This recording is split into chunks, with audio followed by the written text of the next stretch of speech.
We are going to play a quick game to get you back into focus mode.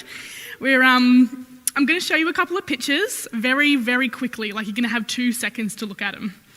And I need you to make a decision. To choose an answer to the question, what did you see first? Now, after the first round, you'll get what I'm talking about. But we'll do the first one, and then, so just for a couple of seconds, Hayley, check it up. All right, put it away. What did you see first? Who saw a duck? Put your hand up. I need interaction. Who saw a rabbit? Oh, we're pretty even split for this one. All right, next one. Who saw a seal? No one saw a seal? Donkey? Something else? All right, just checking. All right, next one. Who saw the young woman? And the old woman? All right, a bit more young in this one. All right, for the last one, this one's a little bit different. You won't have to look at it for quickly. Anyone see gold and white? Blue and black? All right, interesting. So, for this game, the first 3 images, there was no right answer. The answer was both, just depending on what you saw first. But this one, the dress, as many will know it as, the reality of what you saw, I don't know how many, I see gold and white, might not have matched the truth. The reality is that this dress is blue and black. This photo is what was originally posted on the internet, and it divided the internet for many, many months back in, I think, 2016. It was quite the big deal. So this next photo will show you what people would see. So in the shadow is what the colour of the actual dress, but because of the light in that photo, people saw gold and white.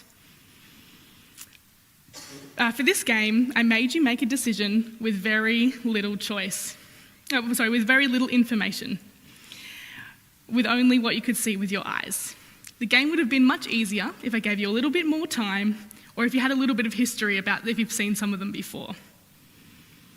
This part of Abram's story we are looking at today shows us the potential danger of making a decision based on first impressions rather than taking the time to dig a little bit deeper.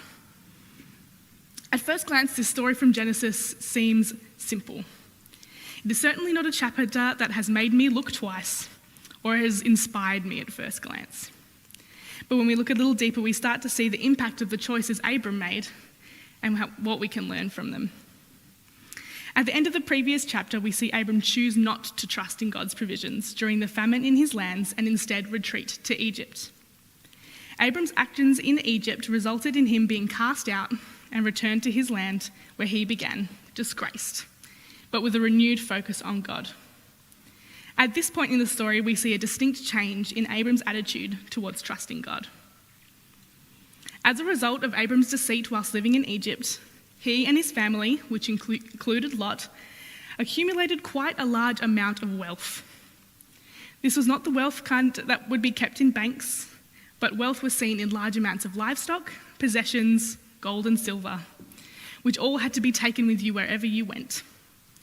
And this is where the conflict comes up.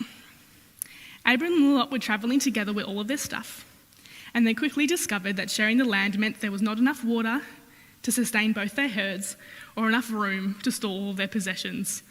And they were on land, quite large land at the time, so that tells you how many possessions they were hauling around.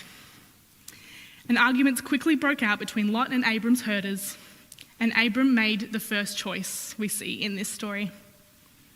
And this is where we see the first fruit of Abram's renewed trust in God. Abram learned that taking decisions into his own hands was not always in his best interest. He decided that fighting with family was not worth staying in the land that they were in, and wanted to see both families and their herds flourish. Abram proposed a solution. It was time for the 2 families to separate so that they each had enough resources. And this is where Abram makes the second decision that we see.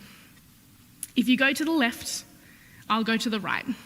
If you go to the right, I will go to the left. Abraham offered the choice to Lot, despite having full authority to make this choice on his own. Abraham, being older and having a more superior role in the family, meant that he had the right to choose the land and Lot would just get whatever was left over. In this choice, of what looks like really making no choice at all, Abram chose to choose generosity and showed that his faithfulness in God's provisions. Considering Abram's lack of trust in the previous chapter, Abram shows a renewed trust of God and decided to demonstrate in the way he chose to make decisions. Abram understood that making a choice based on power and status could only have bred resentment and will worsen the conflict between him and Lot's families. Abram chose instead to be open to the path that God would show. Abraham's experience in Egypt not only renewed his faith in God, but made him more willing to learn from his mistakes. Our mistakes, like making wrong decisions, can teach us how to make better decisions. Like Abram, choosing to appreciate and learn from our mistakes benefits not just us, but those around us, like Lot. Seeking God's understanding not only improves your relationship with God, but also makes us better friends, better parents, better people, and better examples of Christ to those around us.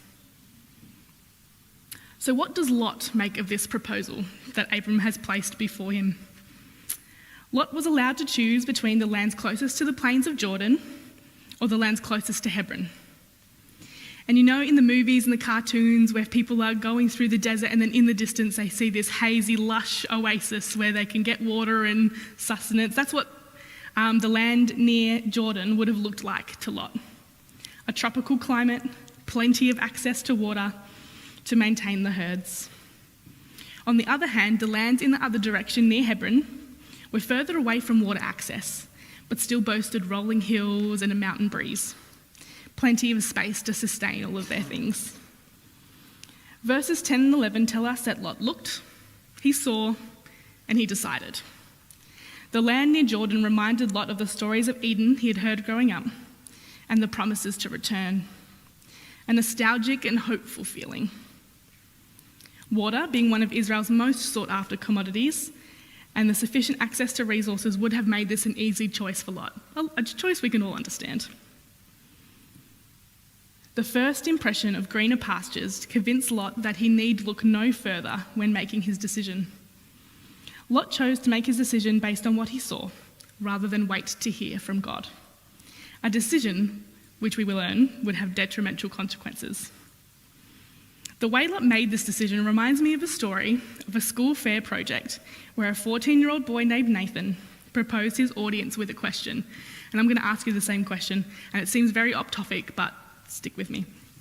The question was, should the chemical compound DHMO be banned? The dangers of this chemical that he shared with his class were, can corrode and rust metal and cause severe burns. If you consume it, it can cause bloating, excess urination and sweating. Thousands of people in the US die from its accidental ingestion every year. And if you're dependent on it, going through withdrawal can kill you. And it's found in significant quantities in acid rain, tumours, and more. He asked his classmates to make a decision based off of this information. Would you support a law to ban the use of this chemical compound? Based on this information I just gave you, how many of you would vote yes to that question? Yeah, most people. Any no's? Well, a couple, all right. Well, most of Nathan's class also voted for yes. He then revealed to them that DHMO stands for dihydrogen monoxide, or what most of us refer to as water. Nathan had based his report off of an April Fool's joke posted in the newspapers in 1983. If the decision based off of this report had led to actual lawmaking, the results, as you can imagine, would have been detrimental.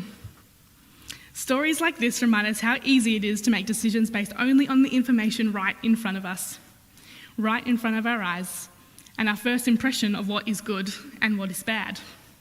Unfortunately for Lot, his consequences extended far beyond being fooled by a 14-year-old. After making his decision, Lot wastes no time in packing up and setting off for his new home. Lot sets up camp among the cities just outside the city of Sodom. And this chapter tells us that they already knew that the people in the city of Sodom were wicked and sinning against the Lord. So either Lot was ignorant to the way that the people of Sodom might influence his family, or he simply did not care. Lot was reliant on what he could see and how it would benefit him, but he did not think to investigate his new neighbours. We see throughout the Bible how being surrounded by wickedness is often too great a temptation to handle. And this reality Lot would have been well aware of, but he was blinded by what he thought he could see. Verse 10 also tells us at the time of writing this passage, because it was written quite a time after the events actually happened, they knew how both Lot and Sodom's stories would end. The author knew that Sodom would suffer for their wickedness, and that's why the events have been recorded for us in this way. A decision that Lot thought would be simple actually turned out to be quite destructive. Destructive to his family, his wealth, and eventually his life as he knew it. We too tend to make decisions based on what feels or looks good in the moment. This temporary satisfaction, however, clouds our ability to see God at work. While Sodom the city is not around to tempt us now, we can still fall victim to making decisions that are not in our best interest. At first glance, the way we use our money, spend our time, things like that, look like small decisions that can seem like nothing. It is over time, like the influence of Sodom on Lot, they begin to add up. While it does not provide us instant reward or instant gratification, seeking God first in our decision-making can set our lives on a different trajectory. The Lord said to Abraham after Lot had parted from him, "Look around from where you are, to the north and south, to the east and west. All the land that you see I will give to you and your offspring forever."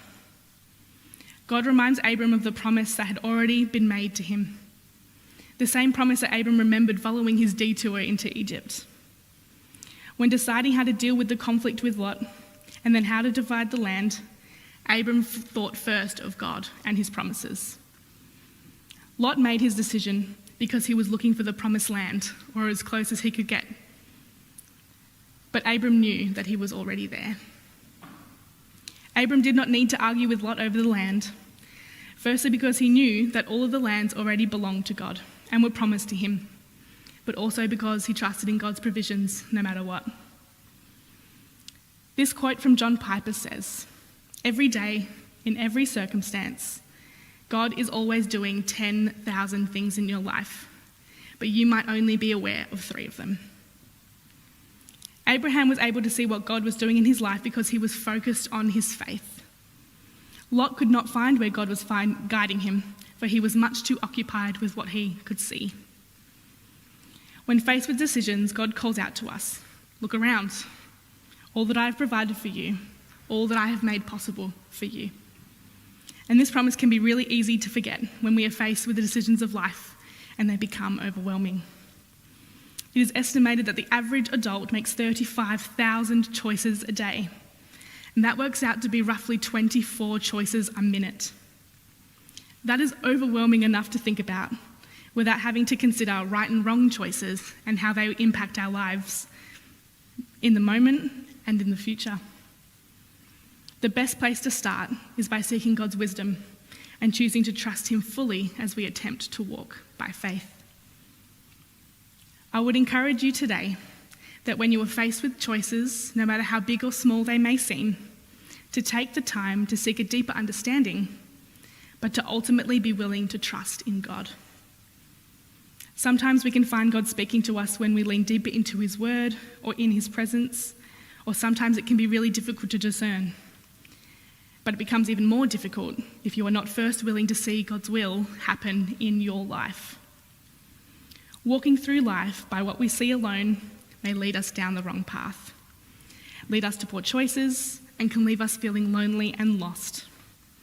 But it's by walking by faith that you may find truth that can only be found in Christ.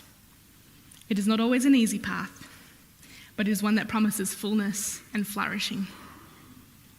Proverbs chapter 3, verses 5 and 6. "Trust in the Lord with all your heart. Do not depend on your own understanding. Seek his will in all you do, and he will show you which path to take." Join me in a time of prayer. Creator God, our lives are full of choices. Big ones, little ones, some that impact others. We acknowledge that we often do not make decisions that reflect your work in our lives. We ask that when we are faced with choice, that we do not seek only to gratify ourselves, but we take the time to dig deep and to seek you first.